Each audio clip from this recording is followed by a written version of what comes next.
Essa também é a Bíblia. É a palavra de Deus. Todas as promessas de Deus se cumprirão na minha vida. Eu sou quem a Bíblia diz que eu sou. Eu posso o que a Bíblia diz que eu posso. Eu tenho o que a Bíblia diz que eu tenho. E tudo isso no maravilhoso nome de... Aleluia! Oh, glória! Você pode dar uma salva de palmas para o único que é digno de receber na igreja do Senhor. Oh, glórias! Deus é bom. Abra sua Bíblia em Efésios.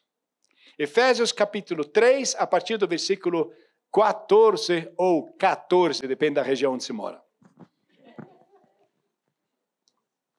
Efésios capítulo 3, a partir do versículo 14.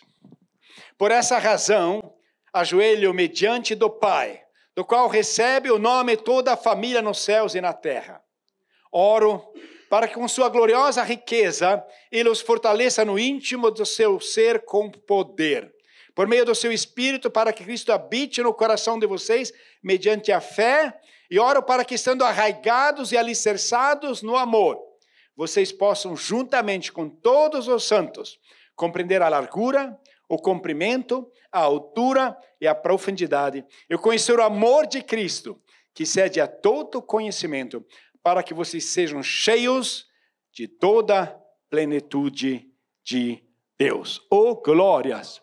Eu gostaria de orar por essa palavra, para que o Senhor possa hoje te encontrar em sua palavra, para que Ele possa te dar uma sacudida de tal maneira que nenhum seu cônjuge reconheça você quando você chegar em casa. Que você seja tão cheio do Espírito Santo de Deus, que se for picado por um mosquito, ele canta, há poder no sangue de Jesus, aleluia. Eu creio que Deus pode, que Deus vai, que Deus quer na sua vida, em nome de Jesus, amém? Se você quiser, você pode orar junto comigo em nome de Jesus. Glorificamos o teu nome, Senhor. Obrigado pelo teu amor, Pai. Obrigado por essa noite em que, pela tua graça, pudemos nos reunir, Senhor Deus, em teu santo nome, Pai. Senhor Deus, a começar em mim, perdoa, Pai. Toda arrogância, todo orgulho. Toda vez que esquecemos que é só tua graça, só tua misericórdia, só teu amor que nos faz ficarmos em pé. Vem Espírito Santo, vem nos ensinando através da tua palavra, Pai. Que, Senhor Deus, possa realmente chegar, Senhor Deus, ao coração de cada um. Tu conheces, Senhor Deus, cada clamor, cada desespero, cada necessidade, Senhor Deus, cada adoração no coração dos teus filhos. Reivindicamos o sangue de Cristo, Pai, e proibimos a interferência do inimigo em nome de Jesus. Proclamamos que durante a palavra, Pai, pelo teu poder, Pai, ministração, Senhor Deus, haverá curas, restauração e pessoas, Senhor Deus, voltando ao primeiro amor, em nome de Jesus. Amém, amém e amém. Aleluia. Todos aqueles que são gratos podem se assentar em nome de Jesus. Oh, glórias! Chega bem perto do teu vizinho, fala para ele assim, oh, glórias! Aleluia! Você sabe o que é glória? Você sabe que existem muitos atributos de Deus, muitos atributos maravilhosos, mas a glória não é um atributo de Deus, a glória é o conjunto de todos os atributos de Deus, indescritíveis. E como é maravilhoso quando podemos andar na presença de Deus. A Bíblia nos relata aqui uma carta do apóstolo Paulo aos Efésios. Ele na masmorra, ele na prisão, ele no momento em que ele foi abandonado, momento em que passou por muitas dificuldades físicas, dificuldades pessoais, dificuldades eclesiásticas, dificuldades em relação à igreja, dificuldades em relação a seus documentos, ele é preso, e ele escreve uma carta para a igreja de Éfeso. Éfeso, ele conheceu essa cidade na sua segunda viagem missionária, e ele começou a conhecer as peculiaridades dessa cidade. A gente demora até conhecer as peculiaridades de uma cidade, ou da língua. Eu não sei como você no alemão, talvez você foi bom no alemão, às vezes tem dificuldade, né? Eu sei que no começo, chegou uma senhora, ela era de idade, e ela chegou assim e falou, eu perguntei do marido, e ela falou em alemão, der ist von uns gegangen, né? Ele foi. E eu perguntei na minha inocência, né? Warum sind Sie nicht mitgegangen? Eu perguntei, por que a senhora não foi junto? Eu não sabia a expressão idiomática que significa que ele partiu para outra. Né? Diz, ele foi de nós, ele partiu de nós. E eu perguntei, por que a senhora não foi junto? Né? Então, muitas vezes, você não conhecendo o idioma, o apóstolo Paulo ele conheceu a cidade de Éfeso na segunda viagem missionária, e na terceira viagem missionária, ele especificamente visita Éfeso, e ele fica 3 anos ensinando na cidade de Éfeso. Nesses 3 anos, ele faz uma obra maravilhosa. Éfeso, uma cidade, na época, uma cidade portuária, uma cidade que era a capital da Ásia Menor da época, e era uma cidade de um comércio muito intenso. Era na antiguidade, uma das 7 maravilhas da antiguidade era o templo a Diana. E ganhava muito dinheiro fazendo todas aquelas artes para as relíquias religiosas e estátuas da época. Isso movimentava o comércio, era uma estrada de comércio, Éfeso muito forte, de modo que havia muita passagem de pessoas que faziam o comércio. Isso fazia de Éfeso uma cidade muito, muito rica. E quando Paulo chega nessa cidade, ele vê toda esse fanatismo em questão não só de falsa fé, mas principalmente em questão da idolatria. E ele começa a pregar e coisas maravilhosas começam a acontecer. Muitas pessoas se convertem, mais tarde ele tem muitos desafios, ele é preso, por 2 anos ele fica preso na Cesareia Marítima, depois ele é conduzido à prisão em Roma, onde ele escreve essa carta. E é interessante quando vemos o apóstolo Paulo, ele fala, por essa razão ajoelho-me diante do Pai. O judeu, ele não costumava orar de joelhos. O judeu, ele costumava orar em pé. Mas aqui Paulo, ele chega e ele justifica e ele explica por que é que ele está se ajoelhando. Quando Paulo começa a falar, eu acho incrível quando nós olhamos assim, ele fala, ajoelho-me diante do Pai, do qual recebe o nome toda a família dos céus e na terra. Oro para que com a sua gloriosa riqueza eu os fortaleça no íntimo do seu ser com poder por meio do Espírito Santo. Paulo, ele é algemado e ele traz aqui uma das mais lindas orações que nós temos na Bíblia. Só uma das 2 orações que Paulo tem, essa segunda oração. No capítulo 1 nós vemos uma outra oração. E é interessante que Paulo, ele chega com clamor e toda a oração dele, ele não pede nada para ele. Nada. Ele poderia pedir. Ele estava enclausurado numa cela fria, algemado no tronco. Ele estava com problemas físicos muito sérios. Estava solitário, estava isolado, estava sendo acusado. Ele havia sido chicoteado, ele havia sido torturado. E é interessante que quando ele chega nessa oração, ele fala, por essa razão dobro meus joelhos diante do Pai, do qual toda a família. Ele descobriu uma coisa, nenhum homem, nenhum ser de qualquer lugar pode impedir você de orar.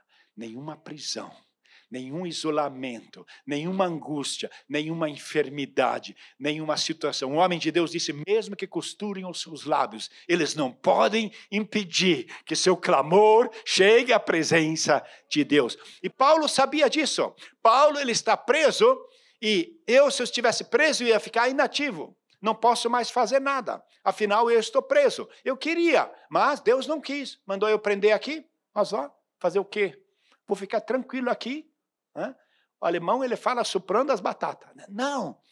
A Bíblia diz que Paulo, ele era intenso no quê? Na oração. Irmão, um homem de Deus uma vez disse, quando você ora, o céu se abre, o inferno treme e você conhece a Deus, aleluia. Irmão, quando nós oramos, quando deixamos Deus operar nas nossas vidas, nenhuma muralha conseguiu impedir esse homem de orar. Ele diz, me ponho de joelhos. Irmão, ele chega aqui com uma oração. E é interessante que ele chega com essa oração não só de uma lástima, de uma angústia, ele chega com uma oração triunfante. Na prisão? Oração triunfante? Se você vê a oração dele, você acha que no mundo espiritual ele acabou de receber o maior prêmio, está glorificando a Deus porque foi premiado, está como milionário, tem a melhor família do mundo, está tirando férias lá em Fernando de Noronha e está lá degustando no que é muito bom. Fernando de Noronha é uma ilha no Brasil, é o lugar mais lindo da terra. E ele está lá, mas na verdade o lugar dele não é aprazível, a situação não é aprazível, a saúde dele não é boa, o lugar onde ele está não é bom, mas ele aprendeu uma coisa: a partir do momento em que o amor de Deus entrou no meu coração, a partir do momento em que nós fomos transformados e que através do Espírito Santo recebemos o amor de Deus, esse amor que o mundo não tem, não existe limite para a obra de Deus na sua vida. Às vezes nós limitamos a Deus, não é? Você olha no seu salário, você olha na sua capacidade intelectual. Eu lembro quando eu fui transferido, para entrar na empresa onde eu trabalhei, eles colocaram os pré-requisitos que eles colocaram era impossível. Eu não estava só aquém, eu estava abaixo sequer da legenda. E aí tinha muitas pessoas querendo aquela vaga, e no começo havia 30 pessoas, depois subiu para 100, a entrevista era numa quinta-feira, o chefe ia entrevistar 100 pessoas, depois baixou para 30, eu estava orando, o Senhor me colocou, pergunta se ele pode entrevistar você na sexta. Eu liguei para a empresa, ele falou, posso, inclusive é melhor, porque daí eu tenho tempo. Assim, todos foram entrevistados na quinta, eu fui entrevistado na sexta. E daí veio a pergunta-chave. Ele falou, o senhor fala alemão? Eu tive que lembrar das milhares de vezes que eu fiquei com tanto ódio do meu pai, que me obrigou a aprender o alemão. Eu só ganhava a mesada se eu lesse um texto da Bíblia em alemão. Chegou um Natal que eu tinha que decorar Lucas capítulo 2 em alemão. E para receber a mesada, eu tinha que cantar uma musiquinha em alemão para ele. Gente, eu ficava louco da vida. E quando ele me perguntou se eu falo alemão, eu falei, falo. Aí ele começou a falar em alemão comigo. Ele ficou surpreso. O senhor realmente fala? Eu falei que eu falo. Não, ele falou, a maioria do pessoal diz que fala, mas balbucia algumas letras. O senhor fala alemão. Com isso eu consegui um emprego. Daí mais tarde veio muita dificuldade, eu acabei sendo desqualificado do setor, e com isso abri uma vaga na Alemanha. E aí eu estava orando para ser qualificado, na verdade, depois veio uma vaga, e o chefe perguntou, tem alguém aqui que está sem algum projeto que possa ir para a Alemanha? Eu levantei as minhas 4 mãos,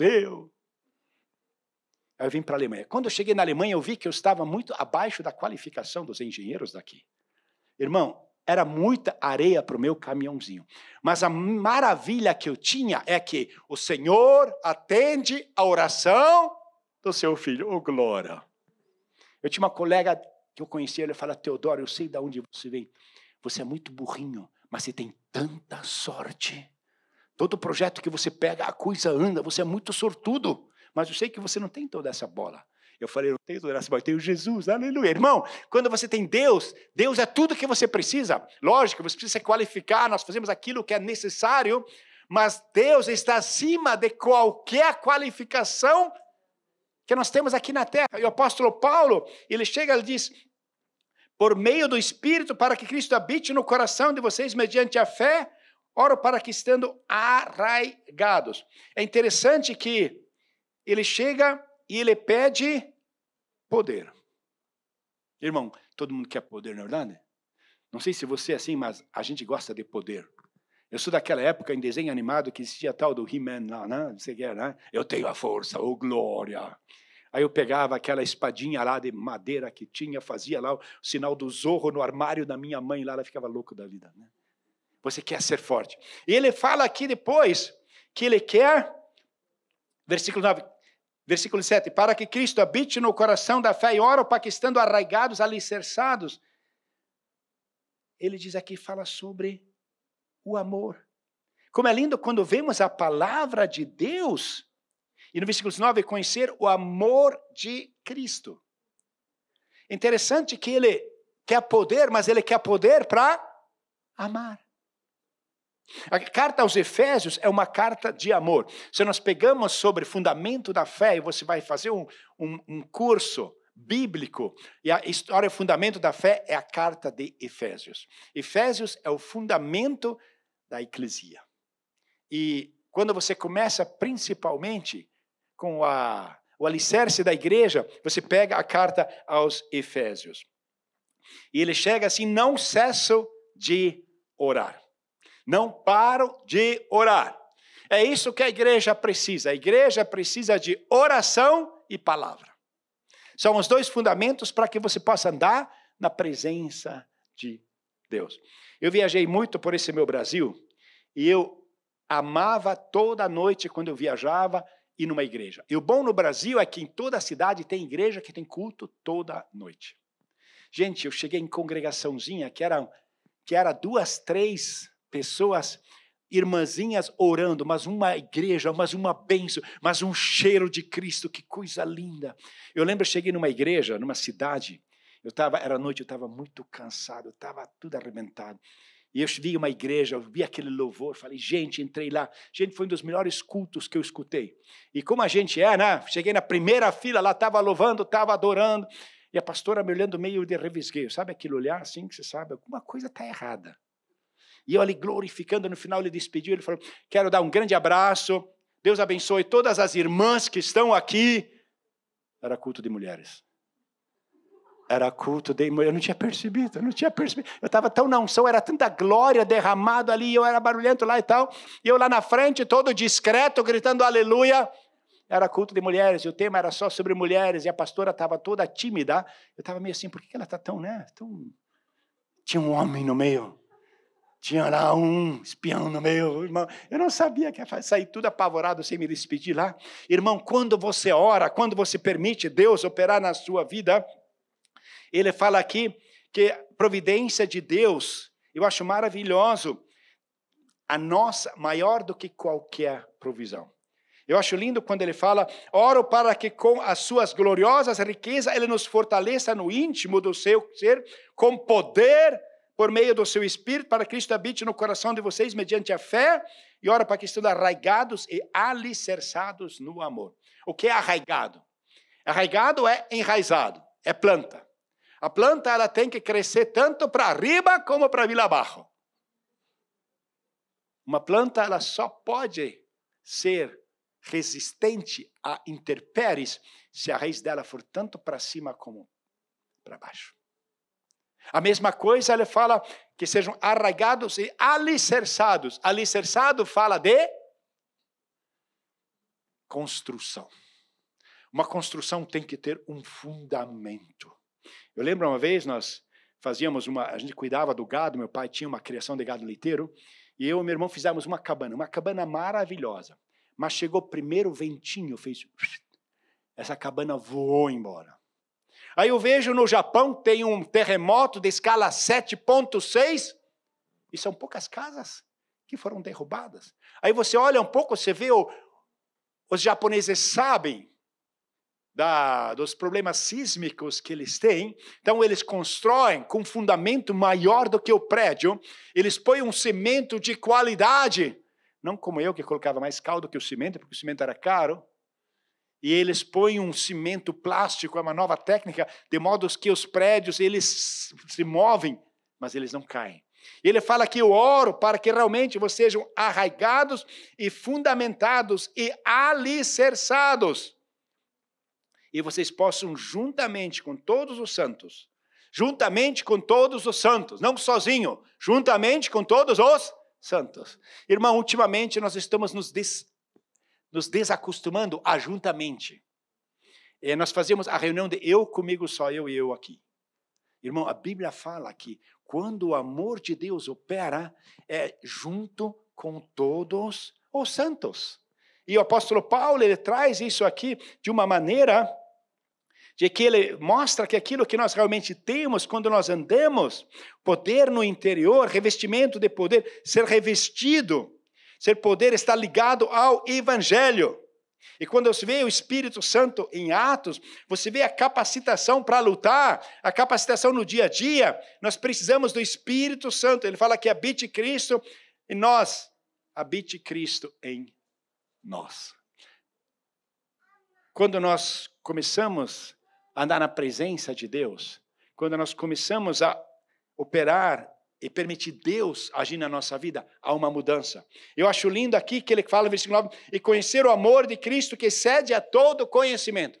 Eu quero dizer uma coisa, quando você chegar no céu, o teu amor a Deus vai chegar de uma maneira exponencial. Mas você nunca, mesmo em todos os milhões de anos, você vai conhecer o amor de Deus. Porque o amor de Deus, ele excede a todo conhecimento.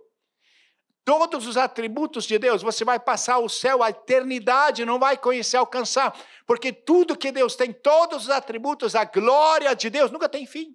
Você vai fazer. Eu lembro uma vez eu estava no evangelismo, chegou um rapaz e falou, pastor, se realmente for verdade o que o senhor fala, tem um céu bonitinho, mas o que vai acontecer quando a gente chegar no céu? A gente vai ficar lá, tudo lá, não vai lá, tudo monótono. Eu falei, meu filho, deixa eu falar uma coisa para você. Vamos pegar uma coisa humana, não uma coisa celestial. Vamos dizer o seguinte, sabe quantas estrelas existem? Eu falei, olha, na Via Láctea nós temos aproximadamente 200 bilhões de estrelas. Numa galáxia. O universo, ele tem hoje, foi contado de 2 a 3 trilhões. Essa até cuspiu aqui. Trilhões. Trilhões de galáxias. 2 a 3 trilhões de galáxias. Eu falei, meu filho, imagina que no mundo passaram 100 bilhões de pessoas e todas elas fossem salvas. Todas elas fossem para o céu. Ok? Então você teria 2 trilhões, imagina, de galáxias, divididos por 100 bilhões de pessoas. Isso dá quanto? 20 galáxias para cada um? Cada galáxia com 200 bilhões de sistemas solares. Você foi pedido para administrar isso. Vamos baixar para 2 bilhões, 1 bilhão de galáxias, já está, né? Dá um desconto, é Brasil, sempre dá desconto. 1 bilhão de galáxias. 1 bilhão de galáxias. Cada galáxia tendo 200 bilhões de sistemas solares. Então você acha que se só isso, se fosse em questão humana, em questão de universo, e você chegasse e disse, olha, você vai administrar uma Abteilung, 1 bilhão de galáxias. Cada galáxia tendo 200 bilhões de sistemas solares, onde uma estrela, que nem Betelgeuse, é 3 milhões de vezes maior que o Sol. E o Sol, que é 1 milhão de vezes maior que a Terra. Nós não temos noção da dimensão do nosso Senhor. Nós não temos noção da glória do Senhor. Nós não temos noção do quanto Deus pode fazer na sua vida. No reino de Deus não tem inflação, não tem corrupção, não tem assolação. Só tem a bênção de Deus na sua vida.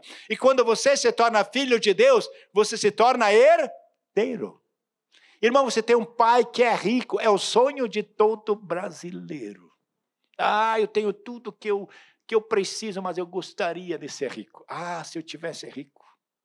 E o brasileiro, ele descobriu que só tem 2 jeitos de viajar pelo mundo. Ou você nasce milionário, ou você se torna missionário.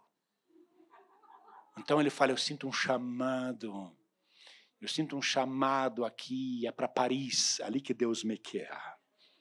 Depois eu vou para Londres, eu vejo que Deus está precisando de servos em Londres. Lembro uma época que nós estávamos precisando de um missionário para a Etiópia. Nós tivemos de mais de 100 pessoas que se manifestaram, Deus está mostrando que eu devo chegar para a Alemanha. Para a Etiópia não tinha um. Eu falei, meu filho, Deus não tem problema de geografia. Quando Deus conduz você, e o apóstolo Paulo, ele diz aqui, que a maravilha é que parece que Jesus aqui, ele gosta de morar. É incrível quando ele fala assim, conhecer o amor de Cristo que excede a todo entendimento, para que vocês sejam cheios de toda a plenitude. Como é maravilhoso quando em Colossenses 2:9 ele fala que habite Jesus Cristo corporalmente unidade em vocês. Habitar, morar. Aqui ele usa um termo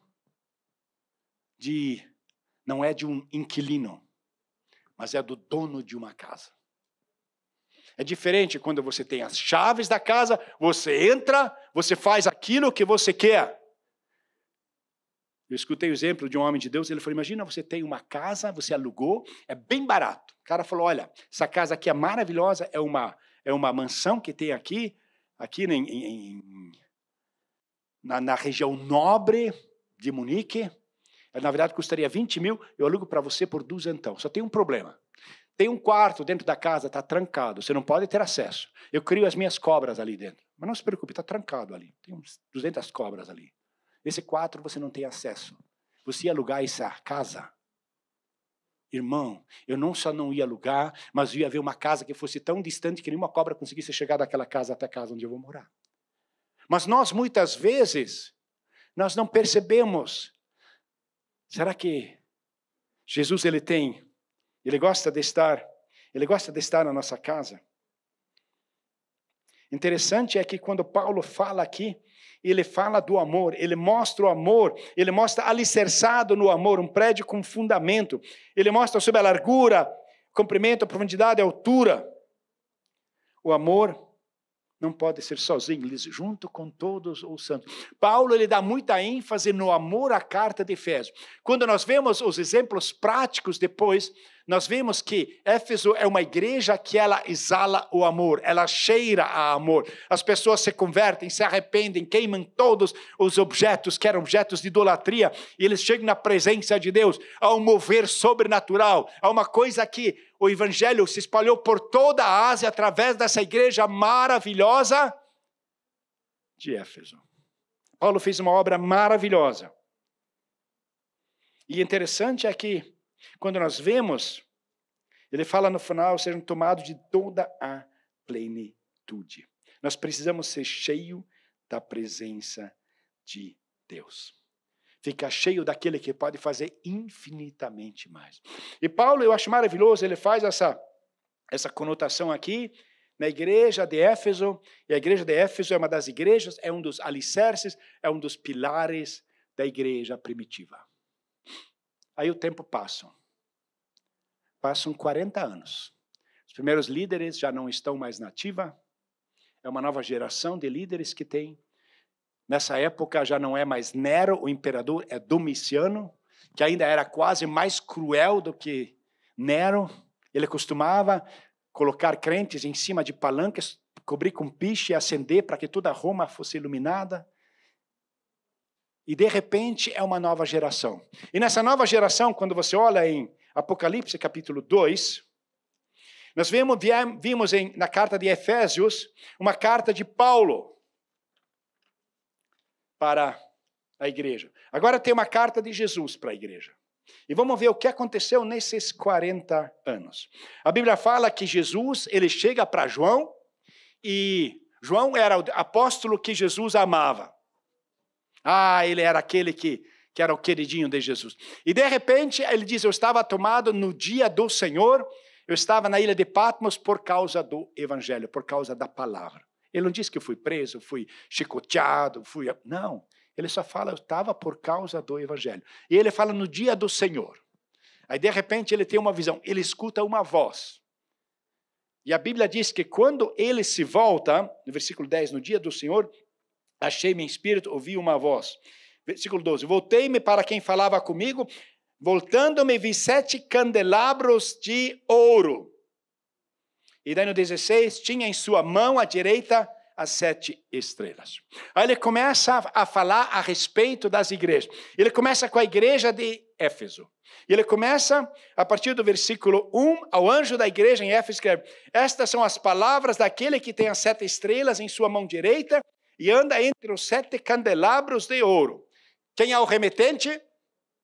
É que tem as 7 estrelas em sua mão direita e anda entre os 7 candelabros. O que é isso?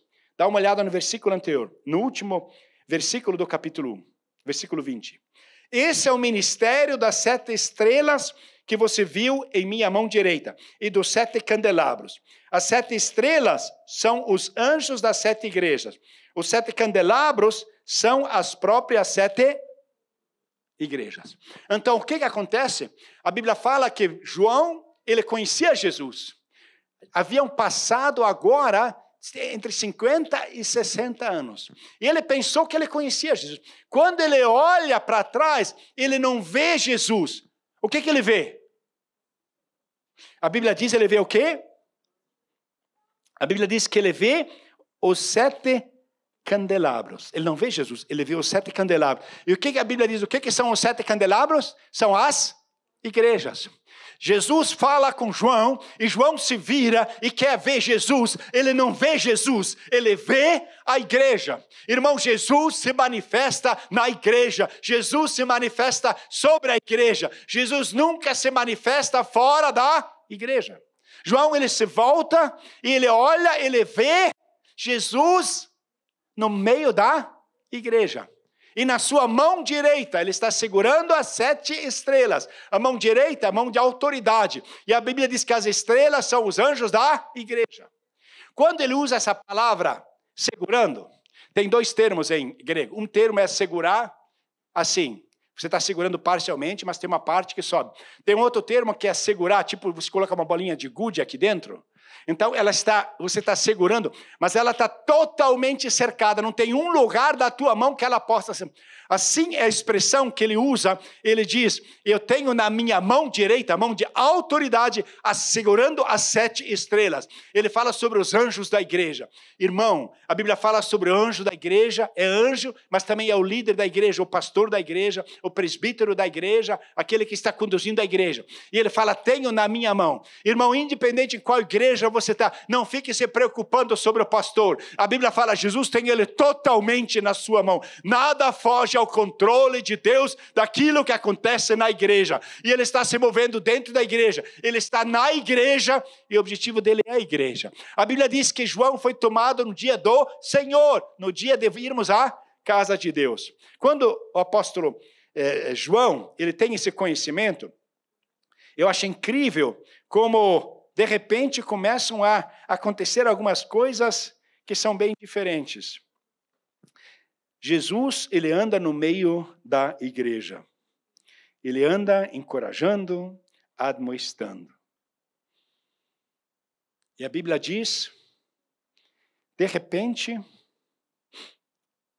ele fala a respeito disso, conheço as tuas obras, conheço o teu trabalho árduo, conheço a tua perseverança. Ele começa falando sobre coisas maravilhosas que essa igreja tinha. Não era uma igreja parada, não era uma igreja passiva, não era uma igreja que tinha perdido o rumo, não. Era uma igreja que trabalhava, uma igreja que tinha realmente uma visão, uma igreja que evangelizava, uma igreja que cuidava uma igreja que tinha todos os atributos de uma igreja. Eu fico fascinado quando eu vejo aquilo que aconteceu naquela igreja. Aqui vem Jesus Cristo na igreja, trabalhos sérios, não passivos. Ele tinham paciência na tribulação, que eles tinham persistência. Ter paciência com pessoas é complicado, mas ter paciência em situações mais complicado ainda. E essa igreja, ela exalava. Nós vemos aqui muitas decepções, mas era uma igreja que no meio da tribulação era triunfante, independente das atrocidades do império. Éfeso havia sido uma igreja triunfante. E de repente, nessa fé, ele chega e ele elogia. Ele elogia essa igreja. Eu acho interessante que ele chega e fala as características. Ele fala, no versículo 2, conheço as tuas obras, o teu trabalho árduo, a tua perseverança. Sei que você não pode tolerar homens maus que pôs à prova, os que dizem ser apóstolos, mas não são. Descobriu que eles eram impostores. Você tem perseverado e suportado sofrimentos por causa do meu nome, não tem desfalecido. Ele fala, olha, você foi maravilhoso, tem uns lobos em forma de ovelha, você conseguiu decifrar. Aqueles que tentam em toda a igreja, trazendo as palestrinhas, você percebeu que eles não são de Deus. Ele fala de características, daí ele fala, porém, mas, contudo, entretanto, todavia. Irmão, se eu fosse a igreja, eu fechava a carta nessa hora. Irmão, quando a carta elogia muito, para de ler. Fica por aí. Não lê o final. E aí ele fala, porém. A cidade de Éfeso, as pessoas haviam se convertido e muitos comerciantes aceitaram a Jesus. Muitos comerciantes entregaram todo o seu material de idolatria ou queimaram. Muitos comerciantes se tornaram honestos. Muitos comerciantes pararam de ter todos os atributos do mundo, todos aqueles vícios. Muitos deles se dedicaram ao Senhor, começaram a contribuir na casa do Senhor, começaram a ser abençoados. E de repente, com o crescimento da bênção, eles começaram a ajudar outras pessoas, de tal maneira que eles começaram a ter seu próprio ministério.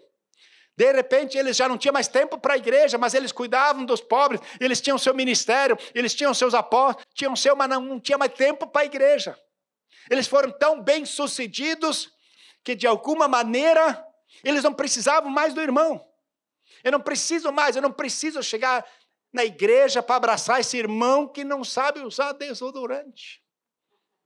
Irmão, eu não quero vir toda vez e chega a irmã dizendo paz do Senhor, que tomou um chá de cebola de manhã e chega assim dizendo a paz do Senhor.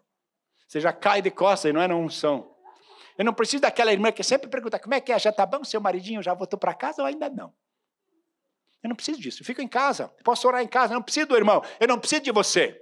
Antigamente eu precisava, eu não tinha dinheiro, eu era estrangeiro, agora eu não preciso mais. A Bíblia fala que o primeiro pecado foi o pecado de orgulho. E nós seres humanos, quando a alma está no trono, nós não precisamos do outro. Nós não precisamos do outro. Ele falou, tenho contigo que deixaste o primeiro amor. Eu conheci uma irmã, era um tempo, morou aqui, depois ela voltou para o Brasil. 20 anos depois ela voltou aqui para a Alemanha e pediu para eu visitar ela, eu visitei ela, ela estava chorando. Eu lembro, na época, uns 20 anos atrás, tinha falecido o marido dela, era alemão o marido. Com isso ela voltou para o Brasil e ela fala, sabe, pastor, eu sempre fui uma boa esposa. Eu nunca enganei meu marido. Eu sempre trabalhei tudo bonitinho. E chorava. Eu falei, sinto muito pela perda. Não, pastor, deixa eu terminar. Ela falou, pastor, eu fazia, a casa estava limpinha. Eu fazia tudo certo. Mas eu nunca amei o meu marido. Eu nunca fiz carinho. Eu nunca fiz um cafuné. Eu nunca permiti gracinhas. Eu fui uma esposa exemplar. Eu fazia tudo o que precisava fazer em casa. Mas eu nunca amei o meu marido. Eu nunca amei o país do meu marido. Eu nunca amei a família do meu marido. Eu nunca amei a profissão do meu marido. Não queria nem saber dos caras. Meu marido me amou tanto. Eu, na época, eu cheguei na Alemanha, eu era mãe solteira. Eu falei, eu preciso de alguém para cuidar do meu filho. Aí eu conheci ele era financeiramente estável até hoje. Eu ganho uma boa aposentadoria de viúva. E eu precisava dele, e ele foi um pai maravilhoso, mas eu nunca o amei. Achei coisa mais natural. Fiz, afinal de contas, tudo o que era preciso, tudo que uma boa esposa e muito mais. Eu nunca traí ele, pastor. Eu sempre fui uma esposa exemplar. Mas eu nunca amei o meu marido. Ah, se eu pudesse uma vez ainda. Eu voltei para a Alemanha agora para a família dele. Vim para pedir perdão, para agradecer pelos anos maravilhosos, porque inclusive ela tinha impedido ele de ter contato com a família. Sabe, irmão, nós muitas vezes não percebemos que nós ganhamos um round, mas perdemos a luta. Porque não permitimos o amor. Não permitimos o amor. A Bíblia diz, ele diz que tenho contra ti. Porém, que você abandonou seu primeiro amor. Lembre-se de onde você caiu. Ele não diz na pergunta, lembre-se se você caiu. A Bíblia fala justamente assim como a língua que ninguém consegue dominar, ele fala sobre o amor, ninguém consegue dominar. Ele fala, olha, aonde você caiu. Não existia um tempo em que se tinha mais paixão pelo Evangelho, que se orava mais. Tinha aquele tempo do secreto. Eu lembro quando eu comecei a andar mais com o Espírito Santo, Deus me acordava toda madrugada para orar 2h30. Na época eu trabalhava na empresa, era um trabalho duro, mas eu tinha uma alegria, era algo que me enchia assim. Esse primeiro amor, esse tá apaixonado. Ah, irmão, como é maravilhoso quando você está apaixonado, como é terrível quando você não está mais apaixonado. Quando você tenta justificar a sua atitude e diz, eu preciso pensar em mim. Quando a alma rege as nossas vidas, E ele fala, no final ele diz, mas há uma coisa que eu tenho a favor de você, que você odeia a prática dos nicolaítas, que eu também odeio. Jesus diz que ele odeia. Jesus diz que ele odeia. Jesus tem ódio. Ele diz, eu também odeio a obra dos nicolaítas. Quem eram os nicolaítas? Os nicolaítas, eles tinham vindo da teoria do gnosis, do conhecimento, e eles achavam que o importante era o conhecimento, e eles achavam que se você abundar no pecado, mais abundante vai ficar a graça. Então você não pode levar a palavra tão a sério, nem o pecado tão a sério, e você precisa modernizar um pouquinho. Gente, esse negócio de pecado não precisa levar tudo tão a sério assim. Não, nós podemos fazer um negócio moderninho, a gente faz aqui um esquema aqui, e a Bíblia também é muita oração, não precisa isso. Ele fala, olha, eu tenho a teu favor. Ele diz, eu tenho por ti. Ele diz, há uma coisa que se você odeia a prática do nicolaísmo, como eu também odeio. Não tem coisa que Jesus mais odeia do que o pecado. Ele não pode coadunar com o pecado. E nós muitas vezes não percebemos que não estar no amor é estar em pecado. Como é triste você ver pessoas casadas que não se amam. Como é triste. Como é triste você não permitir que Deus molde você. Como é triste quando a alma governa a sua vida e a alma não desce do trono e você não permite o amor de Deus porque o amor exige que eu mude. E aí você tem que dizer, a alma desce do trono. A alma desce do trono. Quem sobe nesse trono é o Senhor Jesus e a minha vida conforme a palavra de Deus. Eu fiquei maravilhado num filme de José que eu assisti. Aí Potifar chega para José e fala, José, como é que você pode? Você recebeu tanta afronta, eu mesmo te judiei tanto, teus irmãos te venderam, e você não tem uma gota de amargura. Como é que você consegue? José diz, um dia eu entreguei minha vida para o Senhor. A partir desse dia, minha vida não me pertence mais. A partir desse momento, é a palavra de Deus que me dirige minha vida, não o meu sentimento. Irmão, nós somos guiados pela palavra de Deus. Mas muitas vezes nós não percebemos. Jesus escreve a carta para a igreja.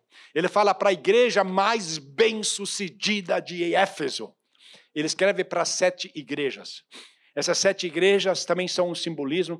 Eu não quero entrar em detalhes. A gente vai na próxima semana começar o culto, a escola bíblica, quinta às 19 horas. A gente vai entrar em Apocalipse mais detalhadamente no assunto.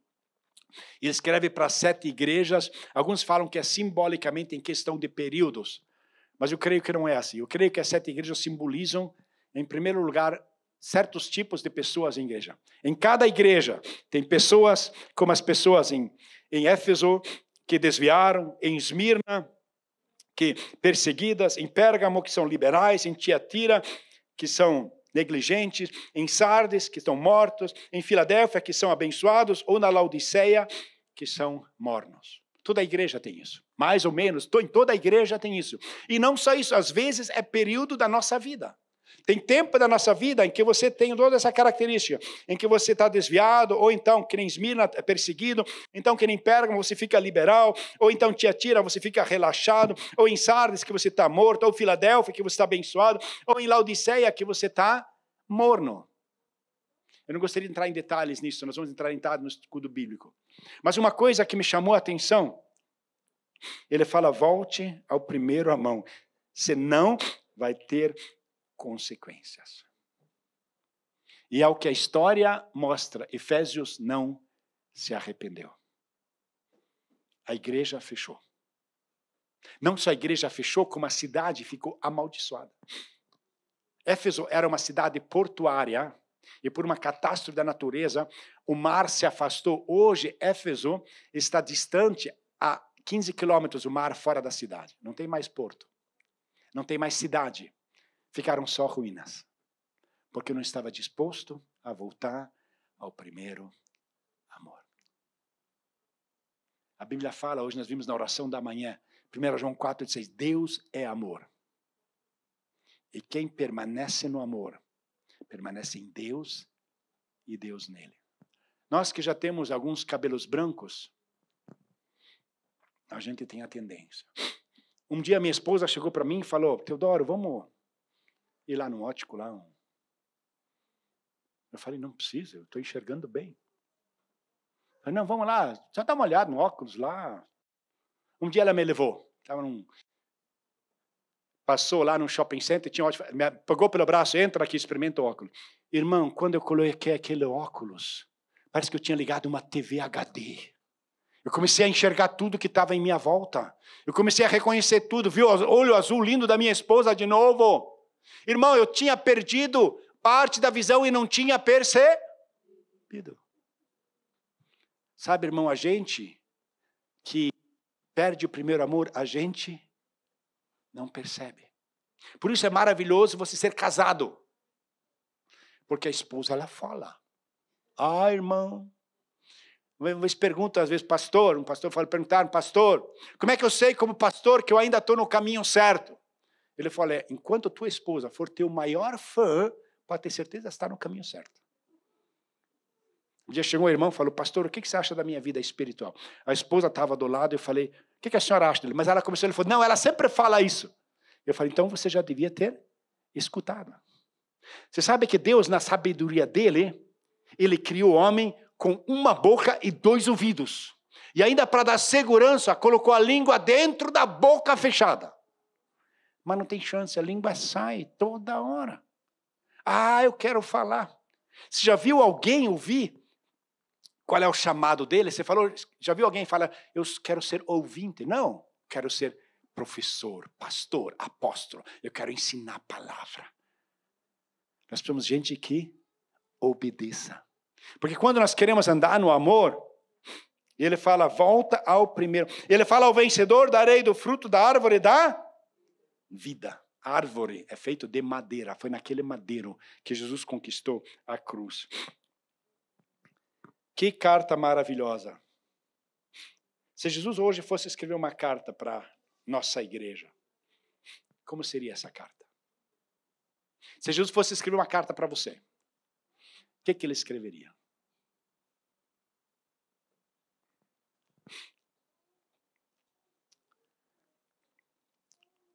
Às vezes nós esquecemos. Nós passamos pelo tempo, estava conversando com uma irmã aqui na igreja, e ela tem problema de audição. E a palavra, ela fala 1000 vezes por dia, e ela chega cada vez perto de você, e ela é uma mulher, ela vinha e eu me afastava. No final, nós estávamos tudo no canto do escritório ali. Eu falei, irmã, o que você acha de um aparelho auditivo? Ela, eu falei um aparelho auditivo. Ela falou, eu gritei, um aparelho auditivo. Está amarrado em nome de Jesus, eu sou curado pelo sangue de Cristo. Eu falei, você pode estar curado, mas tem muita gente que fica doente ao teu lado. Irmão, sabe, nós muitas vezes não percebemos que nós não enxergamos mais o amor, que nós não ouvimos mais do amor. Nós não percebemos. Você sabe que na cabeça você não envelhece? Eu estava hoje olhando no espelho e falei, quem é aquele velho? Você não percebe. Por isso é bom você ter esposa, ter filho, porque eles te lembram que o tempo está passando. Eu fico maravilhado quando eu vejo aqui, e ele fala, olha, nós precisamos um do outro, nós precisamos da igreja. Ele viu Jesus no meio da igreja. Vamos ficar em pé. Eu quero orar por você. Nós vamos ter ceia hoje. E a Bíblia diz, no dia em que Jesus foi traído, falou para os seus discípulos, eu tenho saudade de mais uma vez me reunir com vocês. Eu quero dizer para vocês que os discípulos de Jesus não eram funcionários de uma loja de perfumes. Eles eram pescadores que não tinham desodorante, que não tinha chuveiro e que só tinha uma muda de roupa. A semana toda a mesma roupa. Você pode imaginar naquele quarto fechado, Jesus, o Rei dos Reis, junto com esses cheirosos. E ele fala, eu tenho saudade de mais uma vez, antes que eu vá me encontrar com vocês. Poucas horas depois, ele seria crucificado. Mas ele falou, olha, eu não posso deixar, eu estou com saudade, vamos se reunir mais uma vez. Jesus tem saudade de você. aquele tempo em que você chorava, naquele tempo em que você buscava a vontade de Deus, mas nós ficamos bem-sucedidos. Hoje estamos na Alemanha. Eu lembro de uma irmã aqui da igreja. Eu fui para o Brasil, estava no shopping do Rio. Quando eu encontrei para ela, falei o nome. Oi, irmã. Ela fala, aqui eu sou madame. Ela fazia trabalho de limpeza. Ela fala, não se atreva a falar o que eu faço na Alemanha. Aqui eu sou madame. Nós muitas vezes esquecemos da onde nós viemos, não é verdade? Nós esquecemos. Um pastor bem conhecido um dia estava se preparando para trazer a mensagem dentro de um estádio. E de repente batia uma mulher na porta. Ela falou, o senhor é fulano de tal? É. O senhor é irmão daquele pinguço que morreu na sarjeta? É verdade? Só. Obrigado.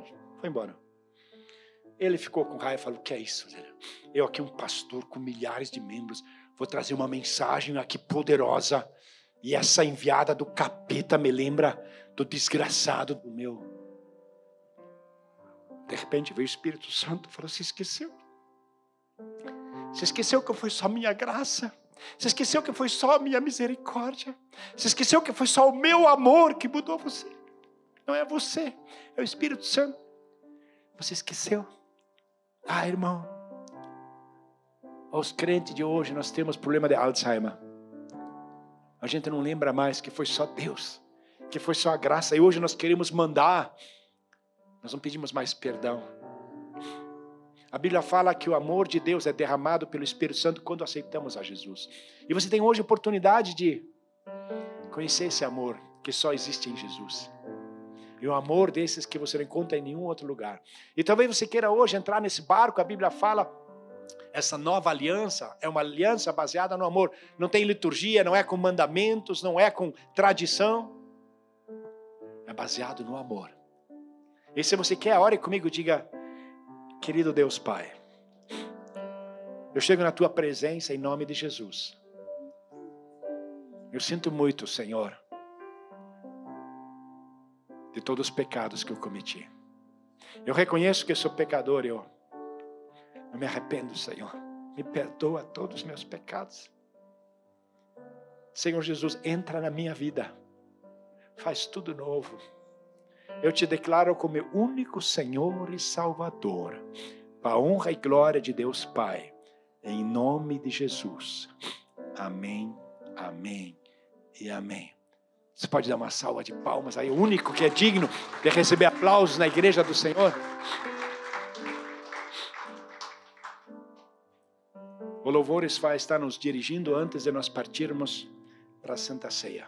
Eu gostaria de incentivar você durante o louvor. Talvez o Espírito Santo está colocando no seu coração de você pedir perdão para alguém. Eu aprendi uma coisa muito importante. Para você restaurar o relacionamento, restaurar o relacionamento, você precisa de 3 frases.